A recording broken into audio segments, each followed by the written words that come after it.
So I had a drive yesterday, and Saturday I had to be doing some things.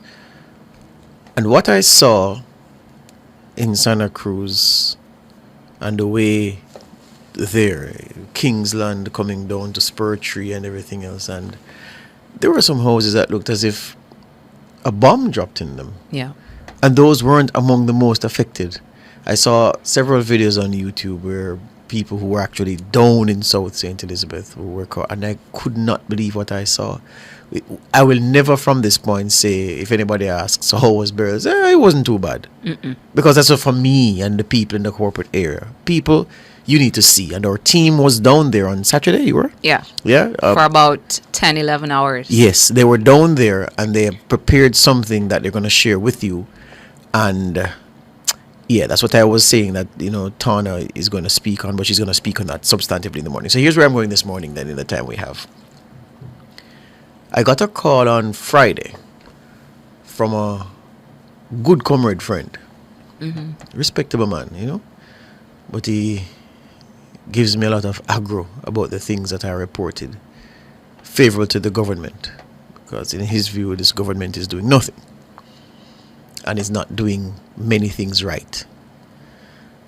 And he challenged me on the insurance that Jamaica has. He says he nearly collapsed when he heard that we weren't able to trigger the catastrophe bond that has $29 billion in it. So I was saying, yeah, but we didn't get a direct hit, and Beryl was in category 5. So we were trying to, between us, agree on what intensity of storm would trigger a payout from the catastrophe bond of $29 billion. And we agreed on what the intensity was and everything. So I was saying to him, but that's how insurance works. And you have to accept that we are in a position where we haven't been before, as I said last week, to be able to take care of ourselves in the face of a disaster caused by a hurricane.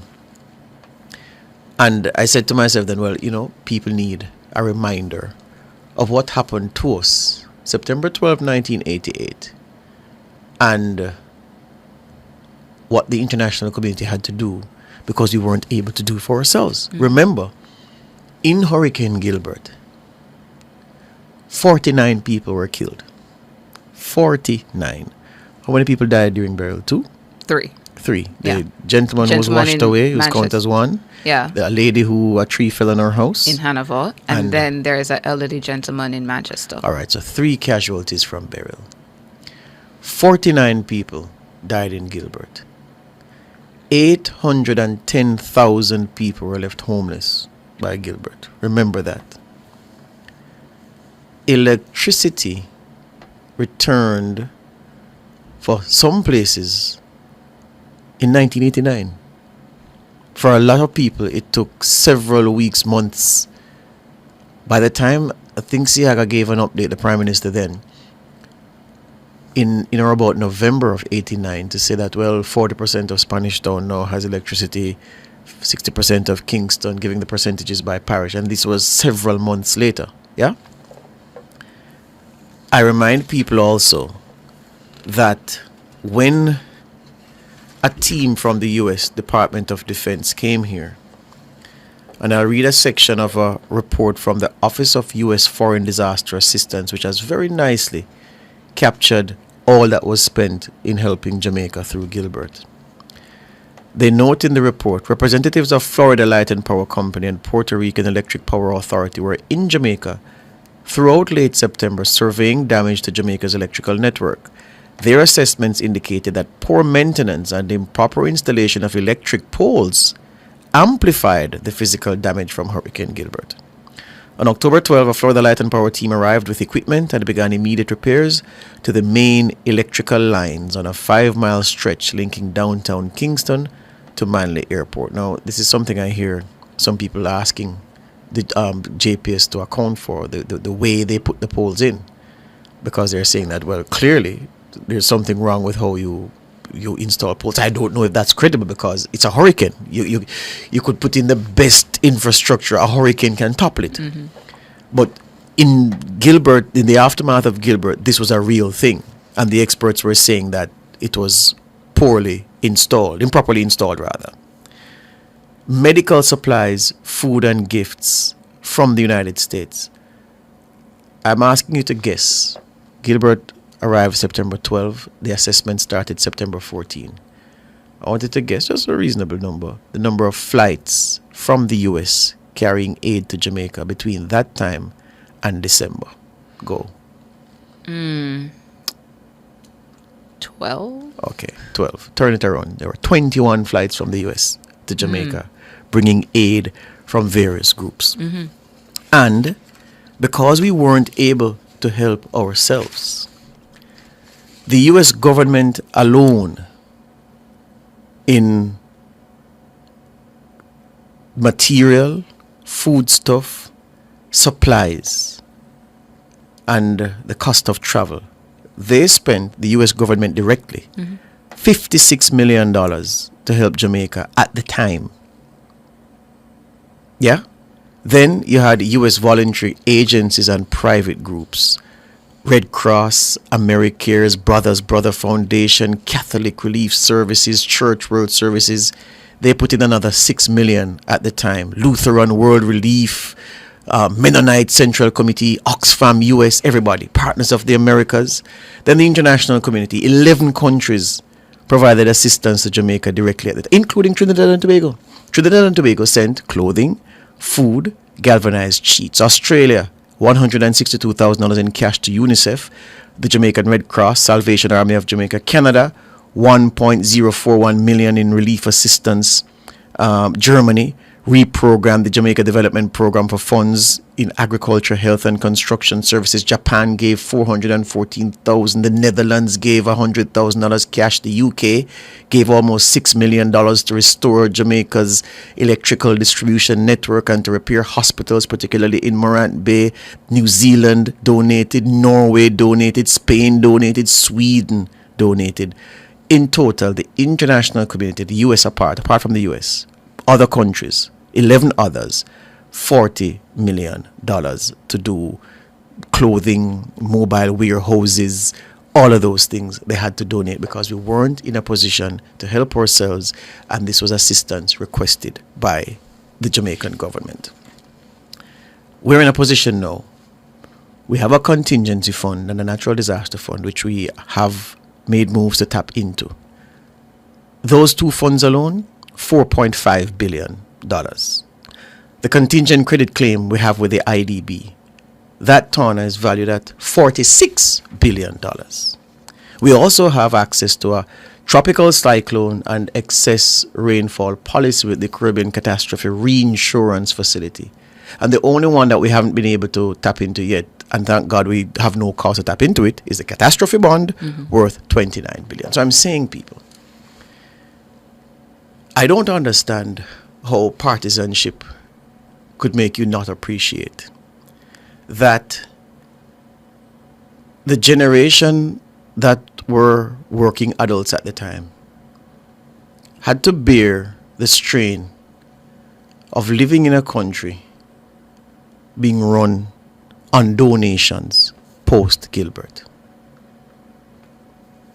People, international agencies donating basic things such as kerosene lamps, blankets, plastic sheeting to cover your roof. We got plastic sheeting, lots and lots of it from foreign. We couldn't buy it ourselves. Kerosene lamp, couldn't buy it ourselves. We are now in a position where the work of successive administrations, and this one especially, have put us in a position where we're drawing down and have access to billions of dollars to do the repair and recovery work. If that is not worthy of pause, acknowledgement, and then commendation, I don't know what is. And the thing that continues to be wrong with this country is how partisanship blind our eyes to the positives that we've made as a country. There are people now, them don't want to hear nothing like this what me I talk about, because this is foolishness. Because this reality was created by Labour Party administration.